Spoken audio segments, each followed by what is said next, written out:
Assalamualaikum warahmatullahi wabarakatuh. Bismillahirrahmanirrahim. Innal hamdalillah nahmaduhu wa nasta'inuhu wa nastaghfiruh. Wa na'udzu billahi min shururi anfusina wa sayyiati a'malina. May yahdihillahu fala mudilla lahu wa may yudlilhu fala hadiya lahu. Asyhadu an la ilaha illallah wahdahu la syarika lahu wa asyhadu anna Muhammadan 'abduhu wa rasuluh. Allahumma shalli 'ala Muhammad wa 'ala ali Muhammad kama shallaita 'ala Ibrahim wa 'ala ali Ibrahim wa barik 'ala Muhammad wa 'ala ali Muhammad kama barakta 'ala Ibrahim wa 'ala ali Ibrahim fil 'alamin innaka Hamidum Majid. Allahumma anfa'na bima 'allamtana wa 'allimna ma yanfa'una wa zidna 'ilma. Alhamdulillahi 'ala kulli hal. ونعوذ بك من حال أهل النار. سبحانك لا علم لنا إلا ما علمتنا إنك أنت العليم الحكيم. اللهم اكفنا بحلالك عن حرامك وأغننا بفضلك عمن سواك. أما بعد. Hadirin para jamaah pengajian Al-Hijrah di rumah Bapak Angga rahimahullah. Semoga pada malam hari kita pandai bersyukur atas segala limpahan rahmat dan nikmat Allah kepada kita. Nikmat umur, nikmat kesempatan, kekuatan, iman, Islam. Semoga menjadikan kita hari demi hari menjadi orang-orang yang lebih baik, orang-orang yang lebih bertakwa kepada Allah Subhanahu wa Ta'ala. Amin ya rabbal alamin. Summa salatu wassalamu ala nabiyina Muhammad wa ala alihi wa ashabihi ajma'in wa man tabi'ahum bi ihsan ila yaumiddin. Amma ba'd. Mengawali pertemuan kita malam hari ini, alhamdulillah, sepertinya saya telah membacakan sebuah hadis tentang di antara ada orang-orang yang dibangunkan rumah di surga. Yang saya ceritakan kemarin di sana itu adalah jika ada seseorang yang memiliki anak kesayangan atau siapapun, kemudian Allah cabut nyawanya orang yang disayangi itu. Lalu malaikat ditanya ketika setelah mencabut itu, kau cabut nyawa seorang hambaku, kesayangan hambaku? Iya ya Allah. Apa yang dia katakan ketika dia menerima musibah itu? Musibah atas orang yang sangat disayang. Dia bertahmid dan bertarjih. Dia mengucapkan alhamdulillah dan mengucapkan inna lillahi wa inna ilaihi raji'un. Ucapan alhamdulillah ini adalah perwakilan dari sikap ridho seseorang ketika dia menerima musibah, bahwa musibah ini adalah semua sudah dituliskan oleh Allah Subhanahu wa Ta'ala. Maka Allah berfirman kepada para malaikat itu, untuk orang itu, ya, untuk orang yang ridho dengan takdirku dan sabar atas musibahku, bangunkan bagi dia satu rumah di surga dan berilah nama rumah itu Baitul Hamdi, rumah pujian. Saya sampaikan ini karena kemarin saya baru melihat satu berita yang aneh menurut saya. Kasihan memang ada seorang ibu di suatu tempat yang ditinggal mati oleh dua anaknya yang sudah gadis. Itu berboncengan motor, menabrak sebuah truk. Kakaknya meninggal, kemudian adiknya pada hari berikutnya meninggal, atau bahkan terbalik barangkali. Jelas dua orang itu meninggal secara berturut-turut, dan itu menimbulkan kesedihan yang luar biasa bagi ibunya. Saya paham itu kesedihan, ya, tetapi kesedihan sang ibu ini melampaui batas ukurannya. Jadi diceritakan di situ sampai ibu ini bergulung-gulung di makam gitu. Kemudian mencium-cium lisannya, kemudian dia tidur di situ, bahkan di belakang rumahnya itu yang untuk kuburan dua anaknya itu dikasih karpet seperti musola di masjid, kasih pagar, terus lampu-lampu yang menyala. Ini kesedihan yang tidak dikehendaki.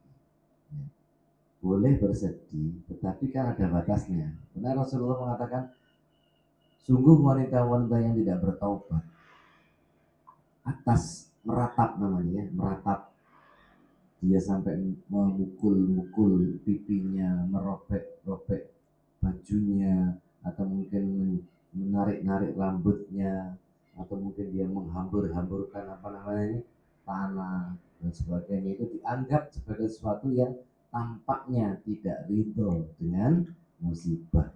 Itulah yang oleh Rasulullah kemudian dikecam. Kalau sampai dia bertaubat, besok di neraka dia diberikan pakaian dari aspal yang panas. Ini bentuk dosa besar. Jadi itu kemarin di televisi itu saya komentari seperti itu. Untuk pelajaran bagi kita sebagai bapak, sebagai suami menyampaikan hal ini. Ada contohnya, oh ini tidak benar sikap seperti ini. Jadi apa? Bersedih, ya bersedihlah, tetapi tidak boleh melampaui batas seperti itu. Itu pembukaannya, Pak. Kemudian yang kedua, untuk memotivasi kita hadir di majelis taklim seperti ini, ada sebuah hadis yang diriwayatkan oleh Imam Ahmad. Majtama'a qaumun fi baitin min buyutillah. Tidaklah berkumpul suatu kaum seperti ini, suatu kaum fi baitin, di suatu rumah min buyutillah, dari rumah-rumah Allah. Nah, kita sepakat sebenarnya namanya rumah-rumah Allah itu adalah masjid yang dibangun untuk beribadah kepada Allah, atau mungkin bisa dimasukkan musola. Artinya bangunan itu yang dikhususkan untuk beribadah kepada Allah. Lalu Anda berkumpul di sana. Berkumpul, kemudian untuk apa berkumpul? Yadhkurunallaha ta'ala, dia mengingat kepada Allah Subhanahu wa ta'ala. Mengingat itu bentuknya bisa bermacam-macam. Mungkin Anda beristighfar, mungkin kita ada yang bersolawat, mungkin kita ada yang baca Al-Quran, mungkin mendengarkan kajian seperti ini untuk mengajak ingat kepada ajaran Allah Subhanahu wa ta'ala, mengingat janji-janji Allah, mengingat ancaman-ancaman Allah, untuk menumbuhkan hati ini menjadi orang yang beriman dan sebagainya. Itu yang Allah, luas cakupannya. Kalau berkumpul untuk berpikir kepada Allah, mengingat kepada Allah, itu yuriduna, mereka menghendaki bidzalika, dengan perbuatan itu, wajah Allah ta'ala, dia menghendaki wajah Allah, dalam arti menghendaki ridho dari Allah. Jadi dengan berkumpul untuk memohon ampun kepada Allah, mencari pahala, mencari ilmu, untuk mengantarkan kita menjadi lebih baik. Maka illa ghafarallahu, ada dua keutamaan. Illa ghafarallahu lahu, maka pastilah Allah akan mengampunkan dosa-dosa kita. Jadi duduknya kita di majelis taklim, duduknya kita orang berzikir bersama, itu bisa mendatangkan ampunan dari Allah Subhanahu wa ta'ala. Yang kedua, badala sayyi'atihim hasanatin, Allah akan mengganti kejelekan mereka dengan kebaikan. Bisa saya contohkan, kalau sekarang misalnya kita duduk di majelis ini, mungkin ada perasaan malas yang kemarin diganti, kita ada motivasi, dia lebih rajin lagi. Yang kurang paham menjadi lebih paham, yang tidak tahu menjadi tahu, yang kurang semangat menjadi semangat, dan seterusnya. Itu ilmu yang menjadikan kita dari kurang baik menjadi baik, begitu. Yang suka ngerasani menjadi tidak suka, gitu kan? Itu hasilnya pengajian kita. Jangan pas ngaji dan ngerasani, repot nanti. Ya. Nanti jadikan kita, para bapak, saudara-saudara sekalian, majelis kita ini majelis zikir kepada Allah dengan harapan apa? Satu, kita diridhoi oleh Allah, mengharapkan ampunan dari Allah. Yang kedua, kita mengganti keburukan kita ini dengan kebaikan. Memang siapa sih yang sempurna? Kita ini, ya saya lihat semua baik-baik karena yang tampak baik, tapi kejelekan itu kan kita yang tahu, nampaknya kita yang tahu. Jadi mudah-mudahan hadirnya kita semuanya menambah wawasan dan bisa menghilangkan keburukan yang ada pada kita. Selain itu, hadirin rahimakumullah, di antara keutamaan majelis berzikir atau majelis ta'lim itu, ada di riwayat yang lain Imam Muslim mengatakan, ma qa'ada qaumun yadhkurunallaha, tidaklah suatu kaum berkumpul gitu ya, duduk berkumpul untuk mengingat Allah, illa hafathumul malaikah, pastilah malaikat akan menaungi mereka, wa ghasiyatuhumur rahmah, dan akan mencurahkan kepada mereka kasih sayang Allah, wa nuzilat alaihimus sakinah, dan diturunkan kepada mereka ketenangan, ketentraman, wa dzakarallahu fi man indahu, dan Allah menyebutkan, membanggakan kita di depan makhluk di sisi Allah Subhanahu wa taala. Jadi dengan pilih yang mana kalau ada keutamaan seperti itu? Duduk di majelis zikir, duduk di majelis ilmu, setidaknya ada 4. Kalau tambah yang 2 lagi ada 6 berarti. Apa tadi yang ketiga? Dinaungi malaikat. Kenapa malaikat menaungi? Diceritakan di hadis yang lain, malaikat itu sangat ridho, sangat senang dengan orang-orang yang mencari ilmu. Bukan untuk berdebat loh Pak ya, untuk diamalkan, untuk menambah amal ibadah dan semangat kita untuk taat kepada Allah. Yang kedua, wa ghaziyatul rahmah, jenengan tidak usah minta, akan dicurahkan rahmat oleh Allah, kasih sayang. Wa nuzilat alaihimus sakinah, jenengan diberikan sakinah, ketentraman. Ketentraman dicari di majelis-majelis zikir, di majelis ilmu seperti ini. Wa dzakarallahu fi man indahu, jenengan duduk saja begini dibanggakan oleh Allah Subhanahu wa taala di sisi para malaikat. Balik ngantuk Pak, ngono. Kita yang penting kan niat datang ke sini ke majelis taklim. Perkara di tempat itu ternyata datang rasa ngantuk, kan nikmat itu. Insya Allah jangan sudah ikut rombongan ini Pak, sudah ikut rombongan ini. Ya, semuanya sudah masuk menjadi orang-orang yang mendapatkan ampunan dari Allah Subhanahu wa taala, insyaallah. Amin ya rabbal alamin. Nah, ada hal yang juga sangat bagus ya dalam berkumpulnya kita itu, yaitu kita memperoleh teman dalam taat kepada Allah Subhanahu wa taala. Walaupun saya tidak hafal namanya panjenengan semua satu persatu, tapi wajah tu wajahia saya insyaallah tahu ya. Saya akan ingat insyaallah. Kenapa ya kita itu lebih suka mengingat wajah daripada nama? Coba jenengan itu, paling jenengan lah ingat jenengan, waduh nama coba jenengan, nah itu wajah itu lebih terkesan daripada nama. Ada rahasianya ini Pak, ya jangan belajar ilmu jiwa paham seperti itu. Berikut ini malam ini saya sampaikan tentang pengaruh teman duduk kita ini. Di dalam hadis riwayat Abu Dawud, Rasulullah SAW bersabda, al-mar'u, seseorang itu, ala dini khalilihi, sangat dipengaruhi oleh agama temannya. Falyanzur ahadukum mayyukhalilu, maka perhatikanlah orang yang menjadi teman dekat kita. Soulmate, mungkin jenenge piye? Soulmate, bestie, cara saya jadi cacai bestie, circle pergaulan, apalagi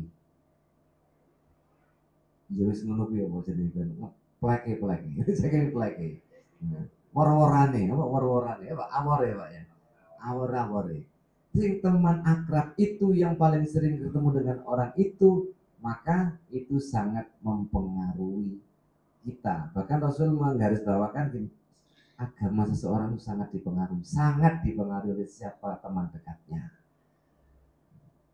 Kayak teman dekat itu sing gampang ditirok melek cara anak-anak itu kan teman sing jelek-jelek.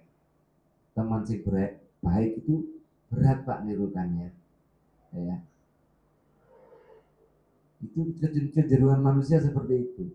Jadi jauh-jauh hari Rasulullah mengingatkan kepada kita. Jadi carilah teman yang baik. Lek cara puji-pujian piye ndek langgar tombok ati ana 5 sak wernane. Sing nomor piro niku kumpulono wong kang saleh. Berkumpul wong saleh iki ceritane cerita api. Guyone guyon api, gitu Pak. Ajaane ajaan api. Itulah orang saleh. Orang-orang yang baik. Ya.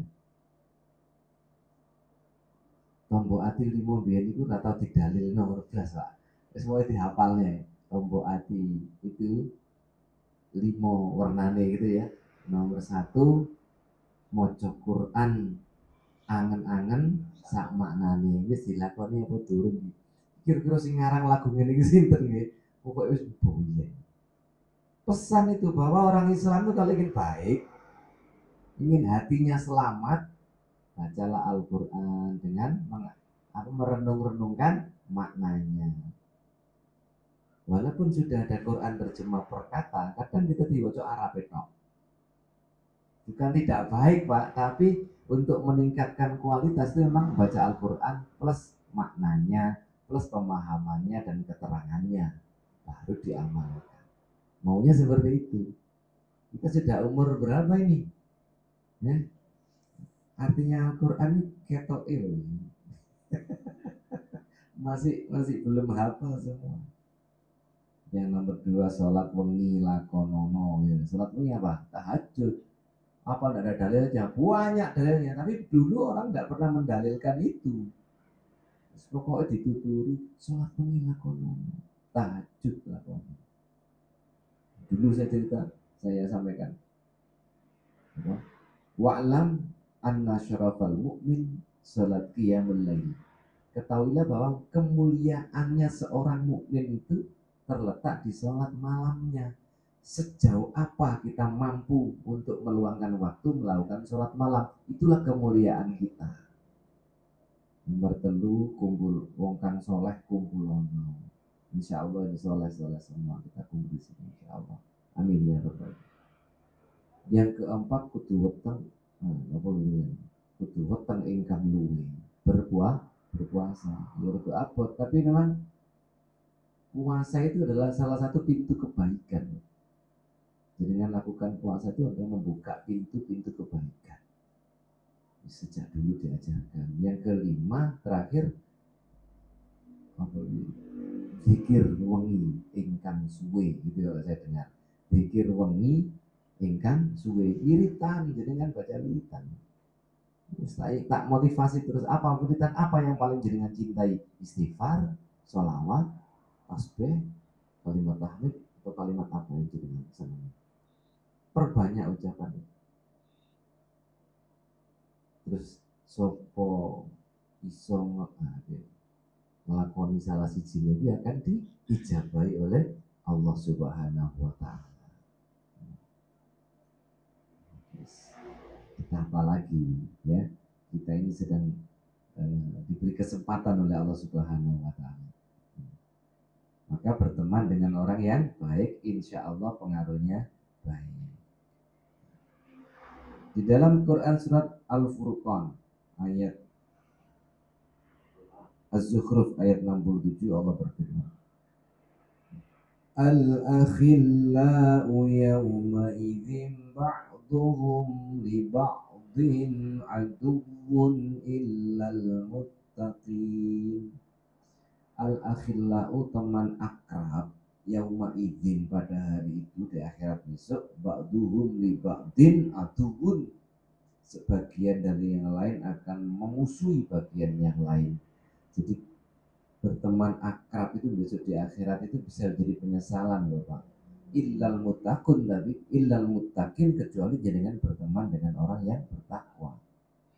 Lek karo koncone sing enggak bertakwa itu bisa menjadi saling musuhan, saling menyalahkan besok. Nah, sekarang bertemanlah dengan orang-orang yang baik. Insya Allah justru akan menolong kita di akhirat. Di dalam surat Al-Furqan diceritakan tentang bentuk penyesalan. Ya, bentuk penyesalan ini ada asbabun nuzulnya salah satunya. Allah berfirman, "Wa yawma ya'addu adh-dhalimu 'ala yadayhi yaqulu ya laitani ittakhadtu ma'ar rasuli sabila." Ayat 27. Ya wailata laitani lam attakhidh fulanan khalila laqad adallani 'anidh dhikri ba'da idh ja'ani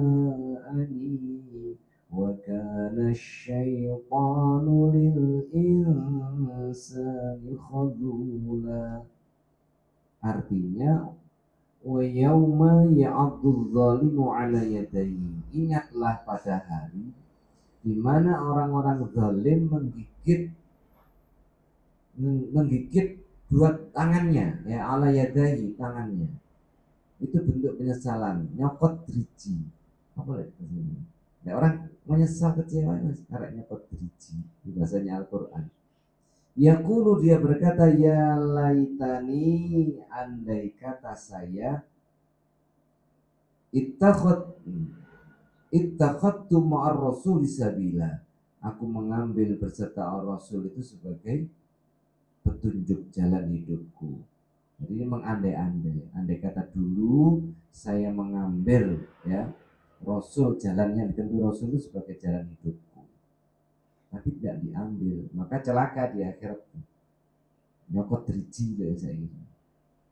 Ya wailata laitani, celaka andai kata saya dulu lam attakhid fulanan khalila, aku tidak menjadikan fulan, seseorang itu, khalila, sebagai teman akrab.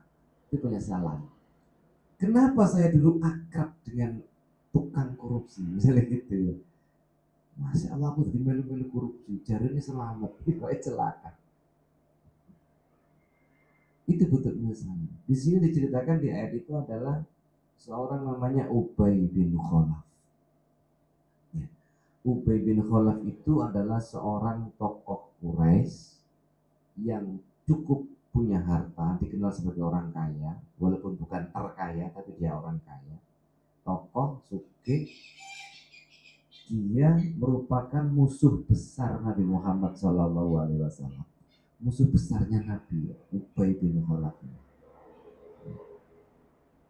Dia sering mengejek dan menghina Nabi, bahkan pernah mengancam mau membunuh Nabi. Kurang piye, hebat dia, ya. Terus bahkan yang dia lakukan pernah menantang Nabi untuk menghidupkan tulang-tulang hewan. Katanya kan kita cerita kalau di akhirat besok kita kan hidup lagi tulang-tulang. Ayo coba sekarang Nabi Muhammad buktikan, tulang-tulang ini jadi sore. Gitu. Nabi waktu itu tidak menghidupkan, enggak, dari kehendaki oleh Allah. Dia Nabi menjawab begini, engkau dari tidak ada menjadi ada, diciptakan oleh Allah setetes air mani. Itu lebih sulit daripada menghidupkan tulang yang sudah ada. Dijawab seperti itu. Dia tetap tidak beriman. Sampai akhirnya si Ubay bin Khalaf ini mati oleh tombak yang dilemparkan Rasulullah SAW pada perang Uhud. Bahkan Ubay bin Khalaf dijadikan simbol besok orang-orang yang tidak menjaga sholat akan dikumpulkan bersama Ubay bin Khalaf, musuh besar Nabi Muhammad SAW. Tidak beriman, padahal dia bertemu Nabi. Jadi kan pintu Nabi apa enggak? Bertemu Nabi malah tidak beriman. Belum tentu gitu. Jadi kita alhamdulillah sekarang ini walaupun tidak bertemu Nabi, tidak pernah melihat mukjizatnya Rasulullah, tapi kita beriman dan mencintai Rasulullah SAW. Kita beriman kepada ajarannya, baca Al-Qur'annya, baca sabdanya. Ini luar biasa. Alhamdulillah kita syukuri. Jadi ini penyesalan dari ayat ini mengatakan, kenapa saya dulu mengambil si Ubay bin Khalaf sebagai teman? Ya karena orang kaya dan berpengaruh itu mesti enak Pak lah cari orang. Laqad adallani, sungguh dia itu telah menyesatkan aku. Anil dzikri, dari Al-Qur'an. Ba'da irja'ani, setelah Al-Qur'an itu datang kepadaku. Jadi Al-Qur'an sudah ada, kemudian dipengaruhi agar tidak beriman kepada Al-Qur'an, gak belum membaca Al-Qur'an, gak mau mempelajari Al-Qur'an. Wa kana syaitonul insani khadula, dan setan itu bagi manusia adalah orang yang menyesatkan, ya, tukang menyesatkan, itu setan. Alhamdulillah sekali lagi bersyukur kepada Allah dengan bisa berteman, bergaul dengan orang-orang yang beriman, bisa membaca Al-Quran, mengimani Al-Quran, ya nanti insya Allah tidak berkumpul dengan siapa namanya ini, Ubay bin Khalaf. Hadirin rahimakumullah,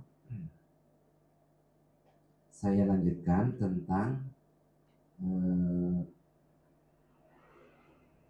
menjaga pertemanan tadi, Pak. Itu di sini ada hadis-hadis tentang berziarah kepada orang-orang soleh. Nah tadi kumpulnya orang soleh ya, berziarah kepada orang soleh. Menjenengan bersilaturahmi lah cara saat ini, berziarah kok koyo itu sana ziarah kubur, ziarah haji kan enggak tahu. Ziarah itu kan mengunjungi gitu ya, berziarah mengunjungi. Nah ini ada satu cerita dalam hadis riwayat Muslim. Cerita ini jarang saya sampaikan, mudah-mudahan jangan bisa mengambil manfaatnya. Begini. Qala Abu Bakar li Umar. Berkatalah Abu Bakar kepada Umar radhiyallahu anhu, semoga Allah meridhoi keduanya, Abu Bakar dan Umar. Ba'da wafati Rasulullah sallallahu alaihi wasallam, setelah wafatnya Nabi Muhammad sallallahu alaihi wasallam. Itu ceritanya yang mengomongkan Abu Bakar karo Umar. Setelah Nabi meninggal dunia. In talik bina. In talik bina. Artinya kami berziarah ila Ummi Aiman radhiyallahu anha. Kita akan berziarah ke suatu rumah milik seseorang, namanya siapa? Ummu Aiman. Pernah mendengar sahabat Nabi namanya Ummu Aiman?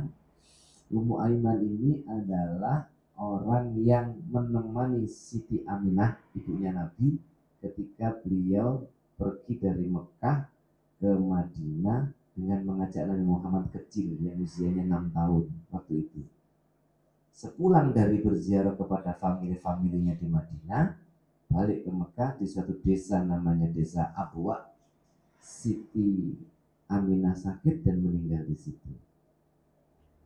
Nah, maka Nabi Muhammad kecil dibawa pulang ke Mekah itu oleh Ummu Aiman. Jadi memang rewangnya, Pak, rewangnya Aminah, Ummu Aiman.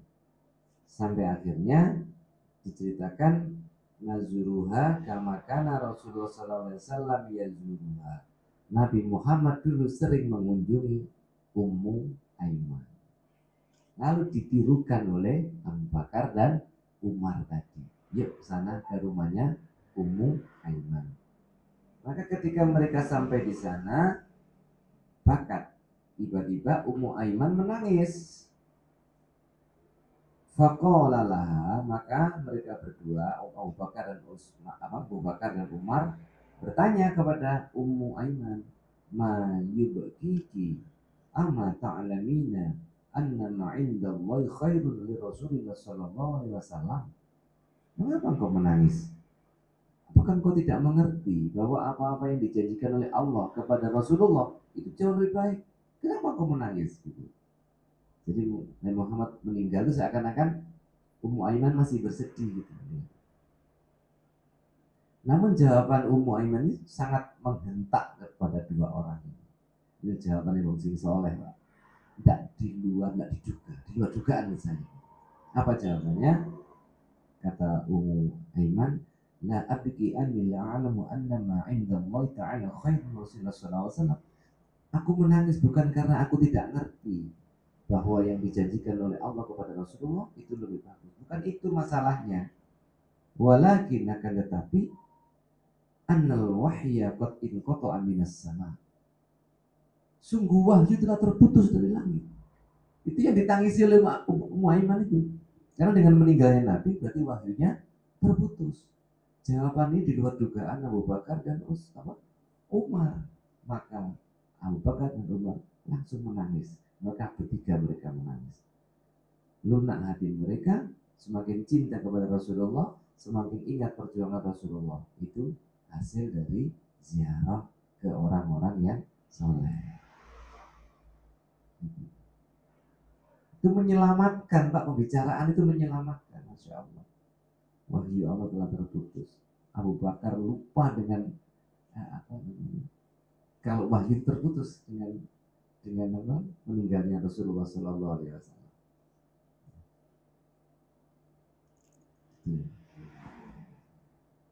Ada keutamaan lain orang yang berziarah ke teman ini temannya, ini teman.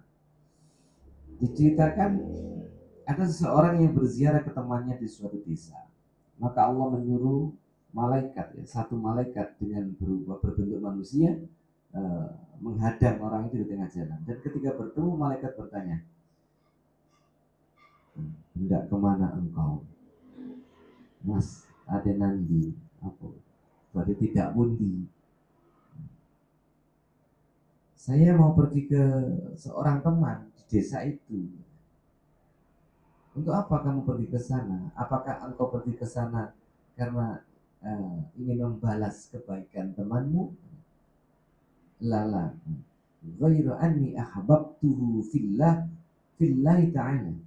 Tidak, aku bukan urusan itu.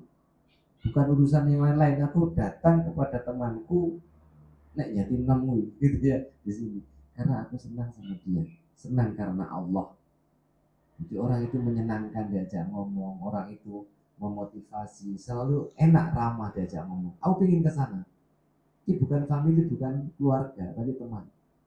Maka kata malaikat, fa inni Rasulullah, ketahuilah bahwa aku ini adalah utusan Allah ilaika kepadamu, bi anna Allah Ta'ala, sesungguhnya Allah Ta'ala qad ahabbaka kama ahbabtahu fi, sesungguhnya Allah Ta'ala mencintai engkau sebagaimana engkau mencintai temanmu tadi.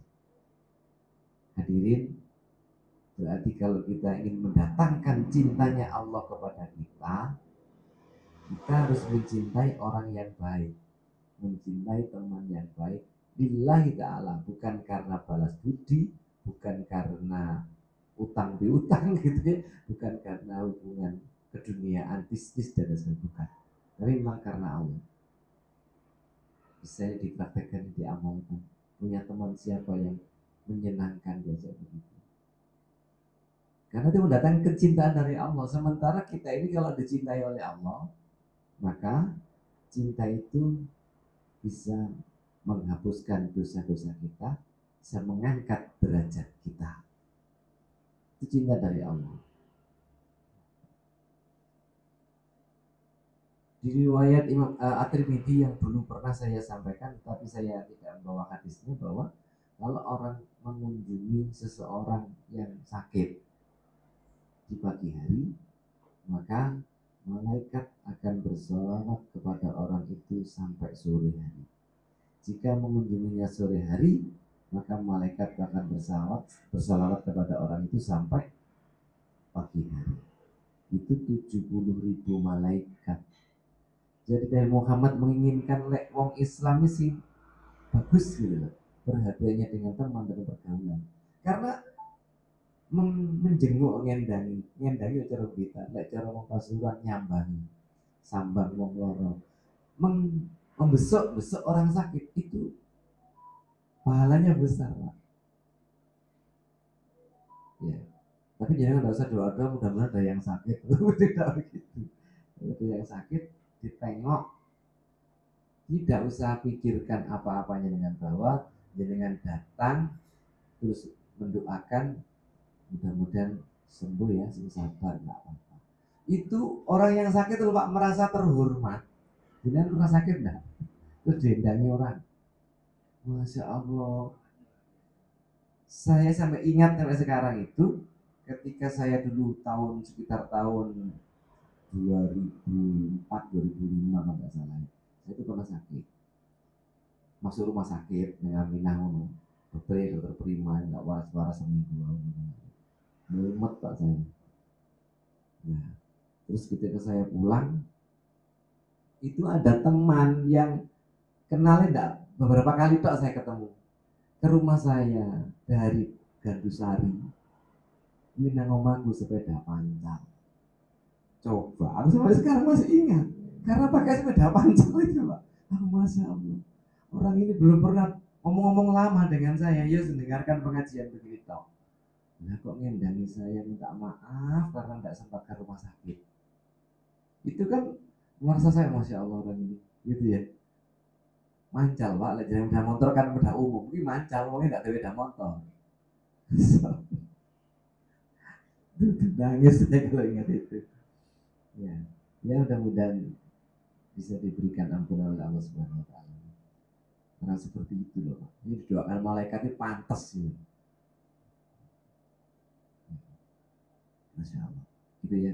Kemudian di riwayat At-Tirmidzi juga ini di sini dituliskan begini: barang siapa yang mengunjungi orang sakit dan berziarah kepada sahabatnya atau berziarah kepada sahabatnya karena Allah, maka akan dipanggil oleh suatu seruan, yaitu tibta wa taba mamsaka, selamatlah engkau, selamatlah perjalananmu, wa tabawwa'ta minal jannati manzilan, dan selamat engkau akan menjadi penghuni surga. Itu Bang, lillahi ta'ala, ikhlas kalau kita mengunjungi teman. Inilah teman yang menyelamatkan. Ya, saya mikir gini, kalau pada teman seperti itu, maka jenengan kepada famili keluarga harusnya lebih dari itu. Wah, ini luar biasa. Membentuk pribadi-pribadi yang menjadi pribadi yang baik, pribadi yang menyenangkan. Itulah calon-calon penghuni surga. Berikutnya Rasulullah SAW memberikan perumpamaan. Inna masalul jalisi as-solih wa jalisi su'. Perumpamaan teman duduk atau teman akrab yang soleh dan perumpamaan teman yang tidak baik adalah kahamilil miski wa nafikhil kir. Itu seperti orang yang membawa minyak wangi dan orang yang meniup api. Wahamil miski, bagaimana pembawa minyak? Orang yang bawa minyak itu imma ayyuhziyaka wa imma an tabta'a minhu wa imma an tajida minhu rihan thayyibatan. Orang yang berteman, kalau kita berteman dengan orang baik, karena seperti berteman dengan penjual minyak gitu. Bisa jadi kamu beli minyaknya, bisa jadi kamu diberi minyaknya. Kalau tidak, minimal kita mendapatkan bau wanginya. Artinya gini loh, kalau kita nggak bisa berbuat baik seperti teman kita itu, minimal kita disebut sebagai temannya orang baik. Kalau teman kita itu sangat alim, sangat khusyuk ibadahnya, kita nggak bisa, tapi teman akrab, maka itu sudah termasuk loh Pak. Nek cara magnet tuh kena medan magnet jenengan itu sudah masuk ke situ. Elek apa jane Pak Ustad itu, masya Allah, elek oh ya apa sih? Ya api itu. Bagus. Ya. Ini ambu wangi tok gitu, ambu wangi. Nah kalau sebaliknya berteman dengan orang yang tidak baik, ya kata Nabi, imma ayyukhriqa siyabaka. Mungkin api itu akan membakar bajumu, wa imma anta minhu rihan muntinatan. Bisa jadi kalau tidak kena api, minimal kamu terkena bau busuknya, asapnya yang tidak menyenangkan karena api. Jadi masih gak ngelakoni elek koncone iki anjene circle pergaulan niki wong elek-elek ketika digerebek oleh Pak Polisi, katut panjenengan. Katut terus ngomong, "Oh, saya enggak ikut loh, Pak." Ya itu sudah katut rombongan, nanti urusannya beda. Kalau teman baik kan enak kan gitu. Jadi walaupun tidak melakukan perbuatan buruk, kalau kita ini temannya adalah teman yang tidak baik, maka bisa terkena, kalau enggak apinya ya asapnya kan begitu. Berteman dengan tukang adu doro misalnya, bukan polisi, jadi kan delok tok lah, padahal enggak melu-melu katut kabeh kok nebus nang kantor polisi sampai nebus didendo. Wah, jangan salah aku lapor delok kono. Lah ya kuwi wis ngerti kok mangan delok.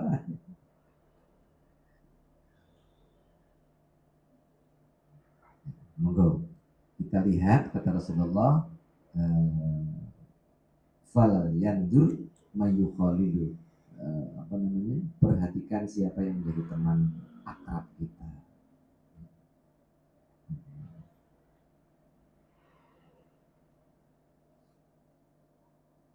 Nah, termasuk di sini ternyata oleh Imam Nawawi disisipkan tentang hadis ini, Pak. Saya tadi sore-sore baru melihat ini. Kemarin sudah saya baca, tapi luput saya baca. Begini, hadis ini penuh.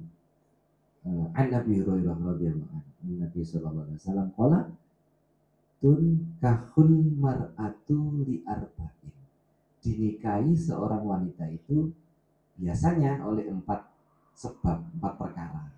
Terkenal hadisnya like manten-manten biasa di ceramah ini.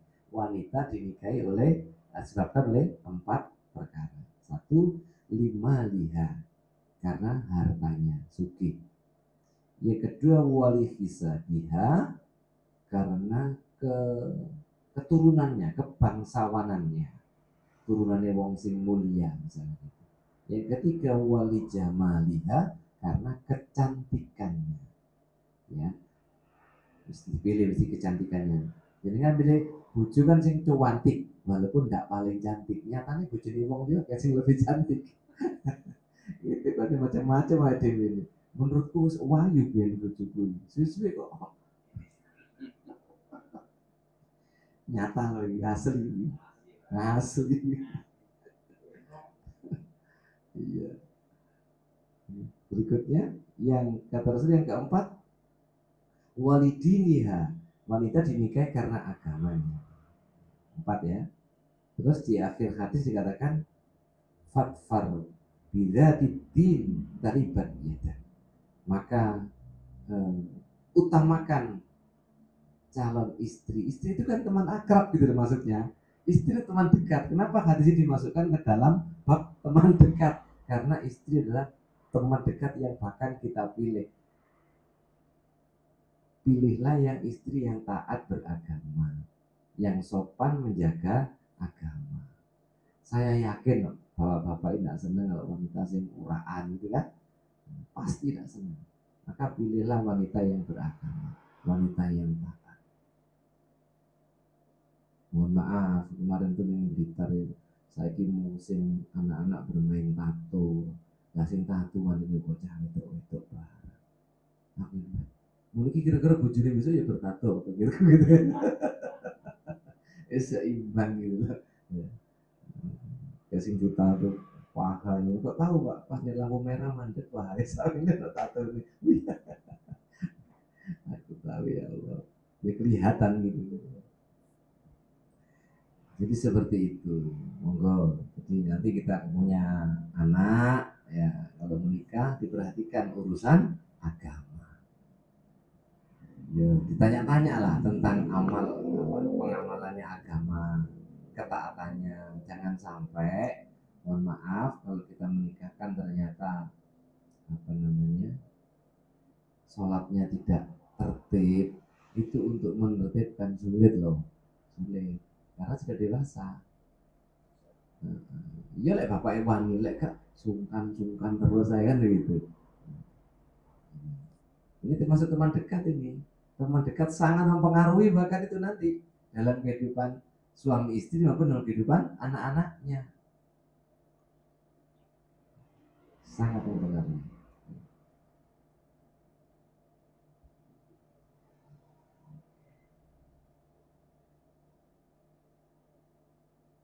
La tusofib illa mu'minan, kata Rasulullah. Jangan bersahabat kecuali kepada orang mukmin.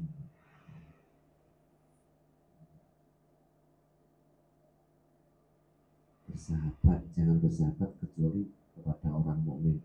Ya Pak, koncoku Kristen Pak, koncoku.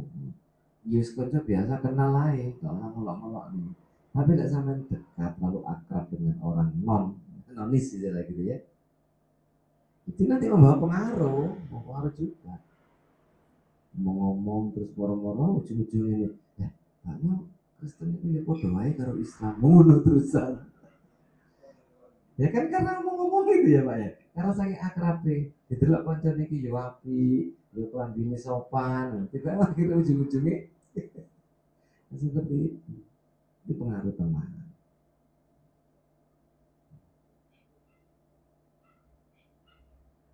Mesin tak delok film Upin Upin Upin Ipin itu seperti itu, apa, mencampur-campur seperti itu. Nggak apa-apa berteman dengan nonis, tapi jangan sampai akrab, jangan sampai menjadi kepercayaan, jangan sampai mempengaruhi kita. Kalau bisa mereka dipengaruhi oleh kita, malah kita dipengaruhi. Maka Rasulullah SAW, al-mar'u ma'aman ahabba.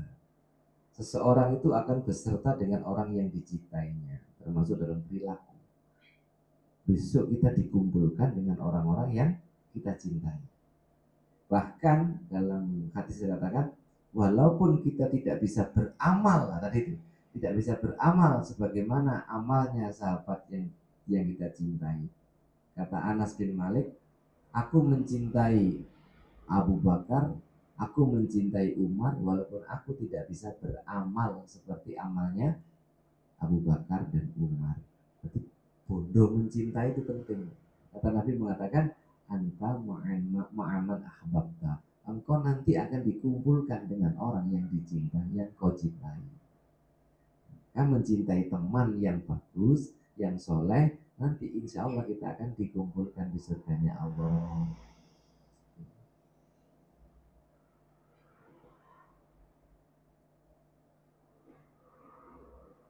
Hmm.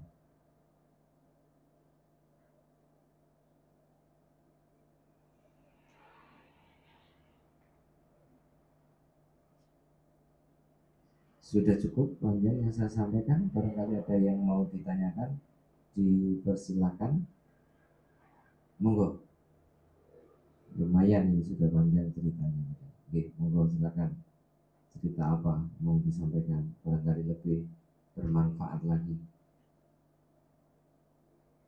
Silakan. Bapak, monggo.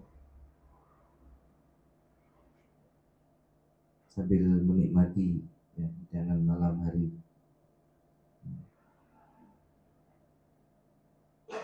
Monggo silakan.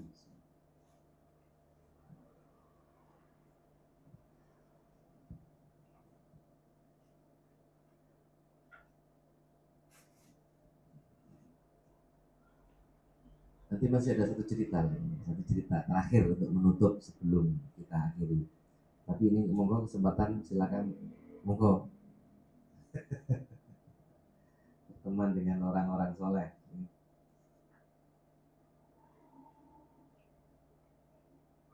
Iya, monggo.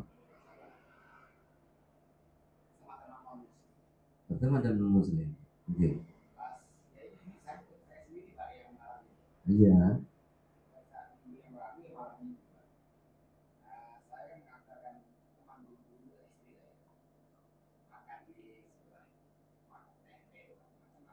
Iya. Hmm.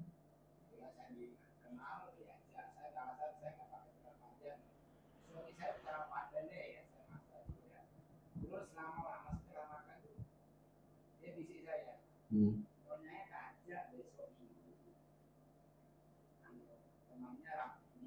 Iya. Cara Kristen. Hmm. Hmm. Hmm.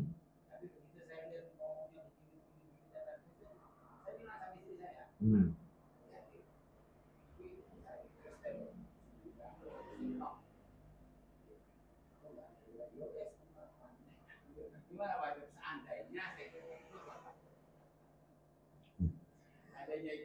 Iya.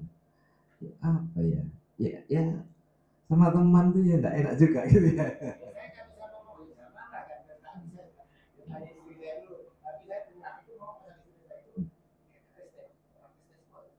Oh. Oh. Iya, iya, iya. Ya, bagus lah, jangan sampai kita nggak ada kepentingan yang darurat kok sampai datang masuk ke tempat ibadah orang lain, saya pikir tidak perlu.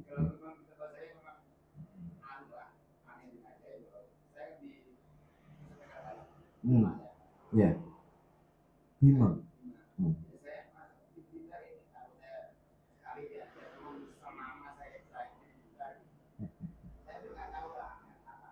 Nah, nah,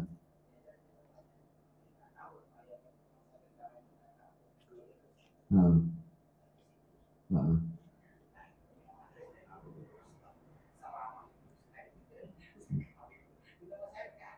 Jadi masuk ke rumahnya itu ada pesta makan-makan atau gimana? Oh yang makan. Ada acara apa? Itu kalau kita punya perasaan Islam yang baik, ya memang tidak enak.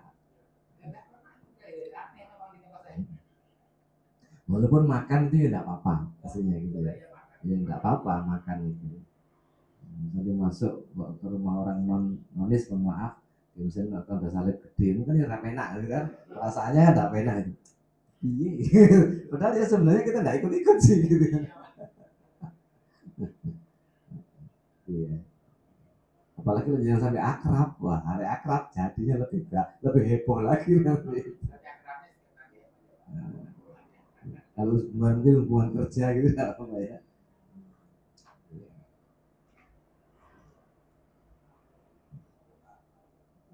Iya, begitulah. Ya. Kalau saya pernah diajak makan-makan Natalan itu ya, saya berani ngomong untuk tidak hadir. Mohon maaf, saya tidak bisa. Itu nggak apa-apa, mereka juga tidak apa-apa. Itu tetap baik. Tapi kita itu mesti angel diajak itu bingung gitu. Ya, gimana? Ya, nggak apa-apa. Apalagi kalau nggak tahu gitu ya.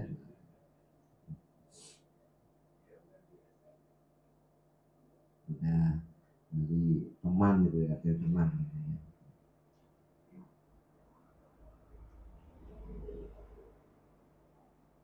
Ada lagi, bukan?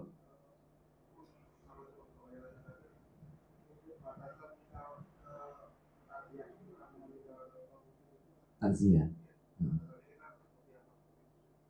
Takziah kepada muslim boleh, tetangga atau mungkin dulur dengan datang takziah, ya datang yang menunjukkan kita itu sebagai saudara, sebagai tetangga. Yang dilarang itu kan berdoa. Dilarang itu berdoa untuk dia, nggak boleh didoakan. Itu aja. Jadi kalau yang menyampaikan bela sungkawa ya, ya saya ikut berduka. Itu berduka biasa orang tinggal keluarganya kan sedih gitu. Tetapi mendoakan ini enggak jadi larang.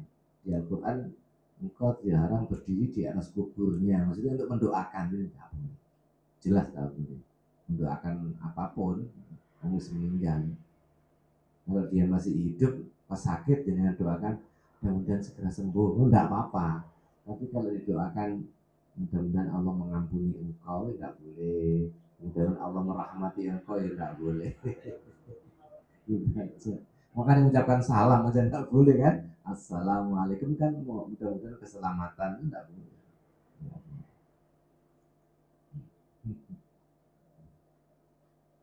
Pernah kecelek itu saya. Ini lihat di WA gitu, biasanya ada berita di WA grup. Saudara Pak Iko meninggal dunia. Terus kita innalillahi wa inna ilaihi raji'un. Semoga Allah mengampuni dosa-dosanya. Semoga keluarganya diberikan keikhlasan. Tiba oh hari yang tiba ini Kristen. Teko masya Allah lah kok suster lah ya apa yang doa awake dhewe. Tapi kalau tidak tahu kan tidak ada hukumnya seperti itu. Baik kudu guyu naik terus. Baik Kristen. Jadi doanya ya cukup ikut berbela sungkawa gitu saja. Semua semoga keluarganya sabar. Tidak apa kalau begitu. Semoga keluarganya sabar. Gitu ya.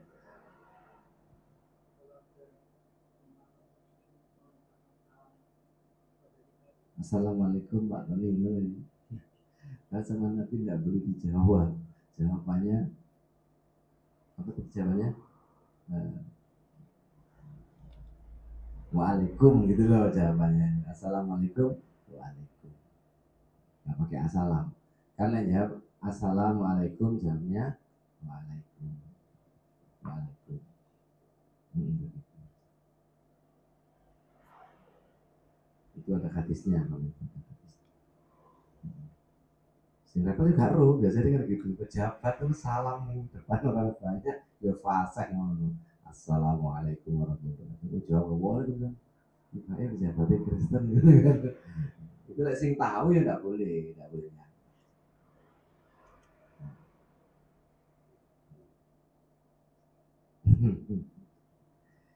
Enggak ada yang lain.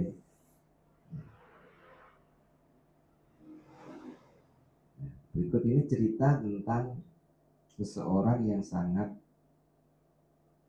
taat kepada ibunya. Diceritakan dari Umar bin Khattab ketika kedatangan rombongan orang-orang dari Yaman. Mereka kemudian Umar berkata kepada mereka, adakah di antara kamu orang yang bernama Uwais bin Amir dari suku Murad dari Qaran, maka dikenal juga Uwais al-Qarni, Qaran, Uwais. Jadi ini sebaik-baik tabi'in. Artinya Uwais ini belum pernah ketemu Nabi, tapi oleh Nabi Muhammad itu disebut namanya. Coba Pak, bayangkan mulianya Uwais itu seperti apa. Terus Nabi berpesan kepada Umar bin Khattab, kalau engkau ada rombongan dari Yaman, carilah seseorang yang namanya Uwais itu. Dia dulu itu pernah sakit belang, kemudian dia berdoa kepada Allah, sakitnya sembuh, kecuali ada tanda sebesar dirham atau dinar. Dan ibunya masih hidup. Dia adalah orang yang sangat berbakti kepada ibunya. Umar, kalau kau ketemu dia, mintalah engkau agar didoakan oleh dia. Coba, agar didoakan oleh dia. Umar itu kurang hebat. Iya. Sahabat yang oleh Nabi dipastikan sebagai calon penghuni surga. Yang oleh Nabi pernah dikatakan, andaikan ada Nabi setelahku, Umar lah orangnya. Kan sangat hebat Umar. Tapi ini kemuliaan di depan Allah sih dilampaui oleh Uwais ini. Dengan apa? Ini kan berarti ada kunjungan Pak, istilahnya ada kunjungan. Umar mencari orang yang dimuliakan oleh Nabi. Engkau harus ketemu agar dimintakan ampun kepada Allah. Akhirnya ketemu Pak, itu ceritanya. Umar ketemu Uwais dan mengatakan ceritanya Nabi kepada dia. Maka dimintakan ampun oleh Uwais. Setelah itu Uwais mau melanjutkan perjalanan, oleh Umar mau diberikan apa jenenge Pak, surat rekomendasi lah. Mau kemana? Karena Umar Khalifah, pemimpin tertinggi umat. Mau ke Kufah, kita siapkan surat agar kamu dicukupi kebutuhan di sana. Udah bisa. Dia mau Pak Uwais. Mereka cari-cari. Akhirnya bahkan pada saat musim haji, Uwais itu pakaiannya sampai compang-camping. Nggak pernah pingin menjadi orang-orang yang terkenal seperti itu. Jadi Uwais itu adalah tidak dikenal di bumi, tapi terkenal di langit. Kalau kita dua-duanya bukan orang. Tapi bisa Pak, bisa. Kesempatan kita menjadi orang soleh dan terbaik dengan apa? Perhatikan kebutuhan ibu kita.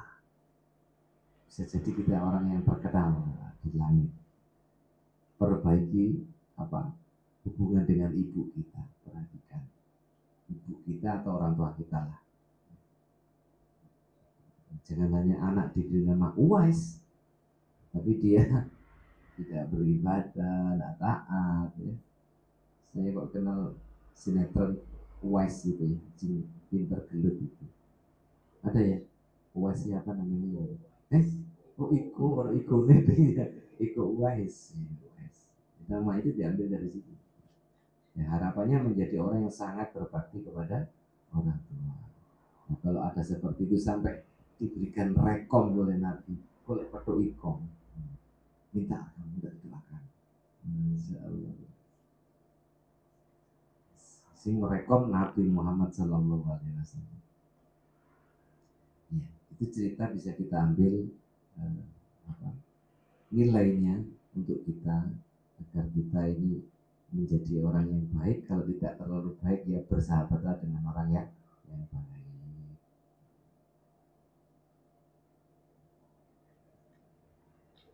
Semoga ketularan baiknya ya Pak ya. Nah, semoga ketularan baik. Saya kira itu dulu malam ini cukup nih. Nah, insya Allah ambil manfaatnya pembicaraan kita pada malam ini. Apa tadi tentang berteman dengan orang yang baik, orang yang taat beragama. Kemudian tentang majelis taklim tadi, mengampunkan dosa-dosa kita supaya kita lebih semangat untuk ya bicara-bicara seperti ini.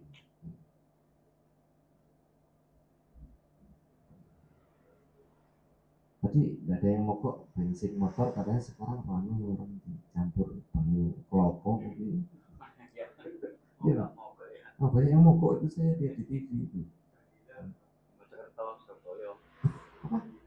Bahilah, bahilah loh. Oh, dikasih etanol, kata mabuk motornya. Etanol itu kan alkohol. Belum tutup paling.